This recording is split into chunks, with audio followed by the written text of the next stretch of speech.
sound sync. Hello, this is JediAmanda, and I'm here at PAX West 2016. Woo! Yeah. Whoa. And this is Beyond the Game. I have with me today Triforce Quartet. You guys like to introduce yourselves and what instrument you play? Sure. I'm Chad Schwartz. I play cello. I'm Stanley Beckwith. I play viola. And I'm Chris Farrar, I play violin. And I'm Jake Rogie, I play violin. Okay. Now these guys, I believe, are based out of DC, roughly. Ish.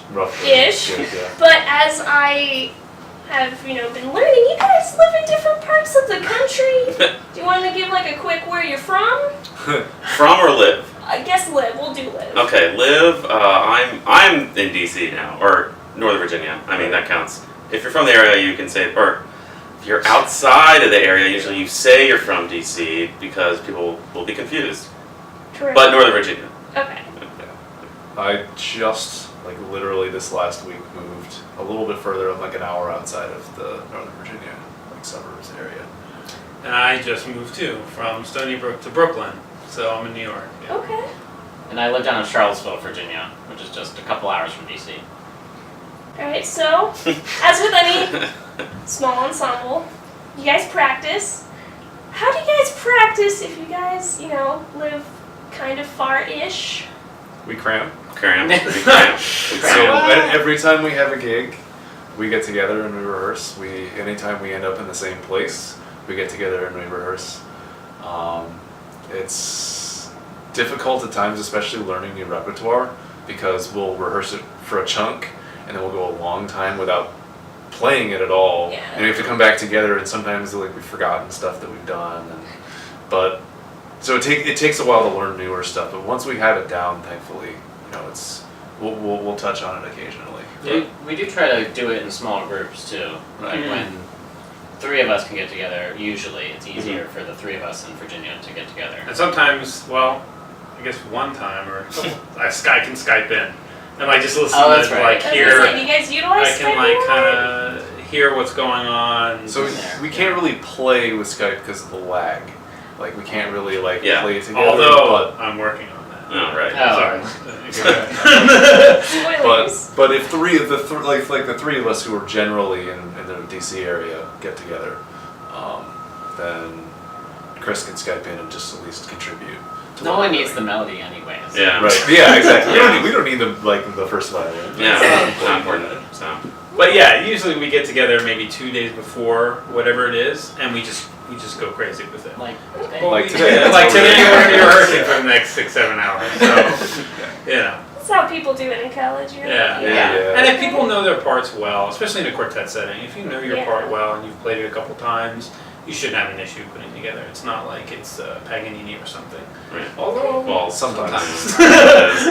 Well, if I am also to assume, you guys are all classically trained from a school setting. Oh, I should have been wearing this shirt. I have a shirt that says classically trained with the Nintendo controller. Oh, that's awesome. I had to get it, obviously. It's just terrible. I mean, it's good, but it's terrible. Well, if I can ask you guys, who is your favorite composer that isn't video game related, like Debussy or? That's hard. I always say I go through phases. For a while, I was obsessed with Bartok. Oh, really? All I listened to was Bartok. I know, it's very random. I I don't know what my... So I know in general I'm always in the Romantic era. Those are always my favorite. But I would say Dvorak or Sibelius or I would say I know yours is Brahms. I know that. But Beethoven and Brahms, the gods. I mean, I like Beethoven and Brahms. Schubert, any of those are good, but Romantic era, that's the best. Leader. Traditionally, I like probably Mahler is my favorite composer, but recently it's been Shostakovich. So good. He's all right. Brass players, though. Right. Well, I don't like him. No, Yeah, I play trumpet, so whenever we're reading some nice music, we're like, oh, okay, you want us to go from, low C to stupid, really, really high on chops, Okay. So, if you guys are familiar with the Baroque era, which I believe you are, have you heard about the disagreement among musicians on whether vocalists should use vibrato in Baroque Well, we works? have the same problem in our string instruments too. Okay. Same disagreement. I think I tend to be on the more, less vibrato. I don't play Baroque music with as much vibrato, but I also naturally don't use as much vibrato. So for us, we have the additional. I mean, I think for training, if I'm right, for Baroque singing, like it's a whole kind of separate voice training. Is that true? It can be. It depends on who you have as a voice teacher. I see. Because for us, I think it's good to do less vibrato for Baroque music if you're playing it on modern string instruments. I think I tend to try and use it a little bit. But if you're playing it on period instruments, I think it's probably right to not use any. Yeah, because they're built differently. Right, and that's if you're going for the original sound, then I think it's right to not do any vibrato. But as for singing, I don't know. I think you can get away with.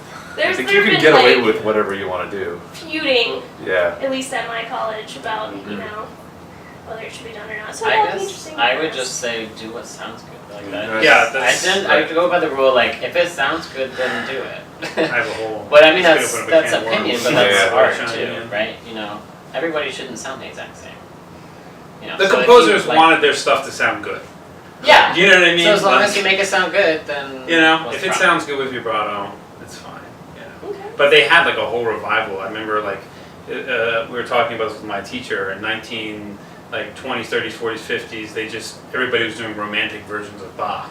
Yeah. So you had like Henrik Schering and Heifetz and Milstein, and like just really going for it and vibrato all over the place. And that has a lot of merit, obviously, but that's not to say that you can't do it without, vibrato.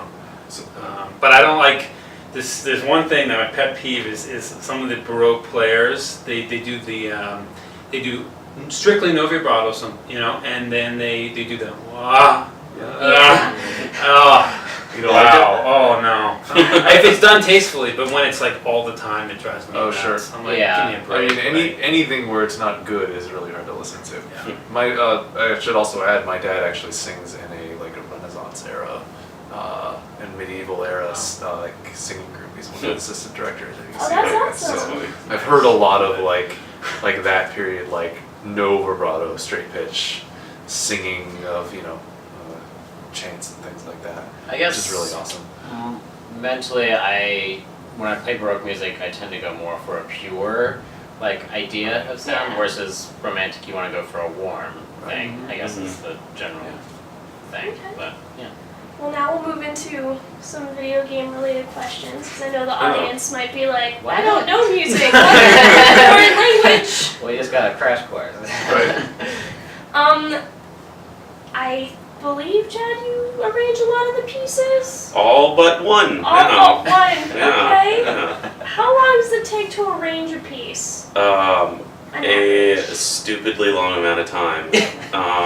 But it also depends, because sometimes I'm lucky and I either get a score or some kind of thing that's already been done and that's helpful, or there's stuff online where some people have already done it poorly, but that's also helpful because at least gives me a base. Yeah. But when I have to do it all from scratch, when I'm just listening to the piece and having to pick out all the parts and instruments and pick the right parts and put them on the right instruments, that just takes forever. I mean, many hours. I mean, one piece could take 40, 50 hours or more. I mean, it's... Was composition one of your majors? No. I don't know what happened. Well, but to be fair with myself, I don't compose. I'm not good at composing, and people are like, oh, but you're arranging. Why can't you compose? It's different. totally different. Yeah. Totally different. I am not original. I am not I heard it creative. sometimes. But I have a good ear, Yeah. and I know what I'm looking for and what sounds good. Okay. So for that, arranging is good. And I said before, I like the Romantic era, so that's kind of, we kind of have that kind of influence on the pieces that we do, that I arrange. Like that's what I like to hear. So Okay. you hear that kind of influence on what we do. The next question for you guys. So you guys are a classical group, doing renditions, video game music on classical instruments. You guys are also surrounded by more modern shows like, Bit Brigade or rock bands that can do video game music, like a Brand, Professor Shyguy. How does that make you guys feel? It's cool. Yeah, it's Yeah. good. It's nice having a niche, but they're all good musicians, so it's cool. Like there are a ton of metal bands that do video game covers, but everybody kind of does their own thing. We just happen to be able to do classical, so I think what's the not Super Guitar Brothers, but Super Soul Brothers. Soul Brothers, like does like jazz, basically what we do for jazz charts or like big band charts. It's like they're really good at what they do. It's really cool. I think it's great that there is such a wide variety of stuff out there that anybody who I think it like cuts across really well, because if people like classical, they hear us and they're like, oh, they sound like classical, but it's video game music, so we can go that way. But if somebody likes video game music and they hear us, they go, oh, that's classical, interesting, and they might check out classical music. And I think it's really cool that it's sort of a gateway in both directions. I think that was actually something that got brought up yesterday. It's a guy, my teacher at Stony Brook. We were going over some video game music, which It's hilarious. so funny He's the to me, best. This guy's like one of the best violinists in the world. Yeah, he's pretty In the world. crazy. He's The guy should our come video up. game It's music. crazy. Awesome. But anyways, so he was saying like it's kind of. He was asking about what are these conventions like, and I was like, honestly, there's people screaming in the audience at Benaroya Hall, like 2,000 people screaming when their favorite video game tune comes on for a string quartet. He's like, whoa, really? I'm like, yeah, Because they hear it, right? And they're like, I know yeah, that. they freak out, and it's great. And he was just basically wondering how that works, and is it just because of the nostalgia thing and everything? And That's certainly a big part of it. But yeah, and then he mentioned that it's kind of like it's good because it's a gateway. What you were saying is like, oh, that's great because people might want to look into more classical rap and wonder about Beethoven and Brahms and what a string quartet, does, like something like Emerson Quartet or I can tell you when I did the first arrangement at the beginning, I did it for myself. I'm like, this is fun. I know I'm gonna like this. I don't know if other people are gonna like it. I didn't really care. Right. And I did it, and things picked up. Whatever years later, I remember kind of like the first big-ish show that we did, which was at the opening of the Art of Video Games exhibit in DC, and I still don't understand. I had no idea that the general gamer or whatever would appreciate, basically a classical type string quartet playing video game music. I still don't get it. When we go to MagFest and our crowd is packed, like they have a fire code violation for people getting into our room, I don't understand it. I mean, it's great. I'm happy, but I'm like, because it's not like classical music is the most popular genre of music at this point. That's not really what people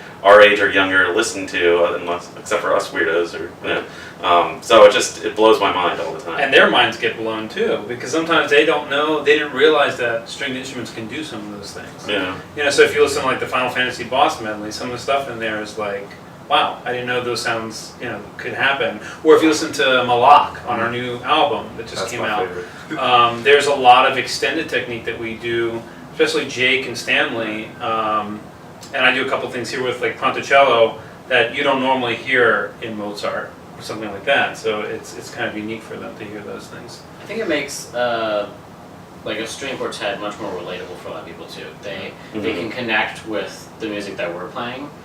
Because they're mostly used to the rock band thing, which is great. So when they hear us and they can relate to a string quartet doing classical music thing, I feel like they would have a hard time sometimes going to a strict classical concert and trying to find some way to relate their life to it a lot of times, because they don't know a lot about it, but they know a lot about video games. Right. So It bridges the gap. Yeah. Now, this is a question I tend to ask people who are starting to be more well-known, or have already, made it to, I guess, first stage is what they call it. How was it transitioning to doing it as like a gig to a more professional level? I don't know if you guys do this full time yet. We're basically in that process. Yeah. Okay. these next 6 to 8 months are kind of that transition in many respects. Hopefully.